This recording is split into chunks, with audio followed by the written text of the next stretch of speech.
యువజన సంఘం ద్వారా మత్స్యకారులు అలానే గిరిజనులు ఏవైతే సమస్యలు మా దృష్టికి తీసుకొస్తారో వాటి సమస్యల పరిష్కారం కోసం ఖచ్చితంగా ప్రభుత్వంతో ముఖ్యమంత్రి వర్యులతో అలానే ఇవాళ పర్యావరణ environmental forest and science and technology మంత్రివర్యులైన పవన్ కళ్యాణ్ గారితో ఖచ్చితంగా చర్చించి వాటిని ఎలా నివృత్తించాలి, వాటిని ఎలా సమస్యలు పరిష్కరించాలని చెప్పి ఖచ్చితంగా ప్రభుత్వంతో సలహాపడి మా సంస్థ చేపడుతుందని చెప్పి ఈ సభాముఖంగా మీ అందరూ కూడా మాటిస్తున్నాము.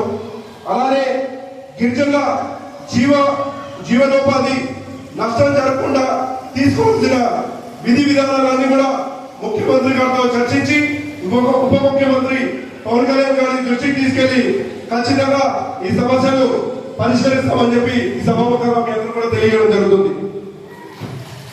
అలానే ఇంకా చాలా సమస్యలు ఉన్నాయి.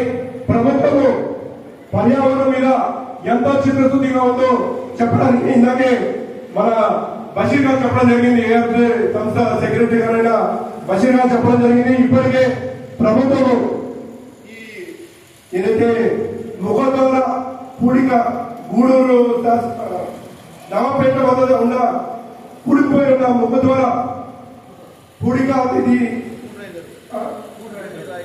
ఊడురాయి నరువు దగ్గర ఇప్పటికే మన శాసనసభ్యులు గారి చొరవతో కృషితో ఇప్పటికే 97 కోట్ల రూపాయలు అవన్నీ పుడికలు అవన్నీ అక్కడ పుడికలను చేయడానికి ఇప్పటికే ప్రభుత్వం ఇవ్వడం జరిగింది. అలానే ఇందాకే డిఎంఎఫ్పి నిధులు ఏవైతే పెండింగ్ లో ఉన్నాయో పెండింగ్ నిధులు 42 కోట్ల రూపాయలు అవి కూడా ప్రభుత్వం ఇప్పటికే మంజూరు చేయడం జరిగింది. ఖచ్చితంగా కంపెనీని ఇవన్నీ పట్టుకు వస్తాయి.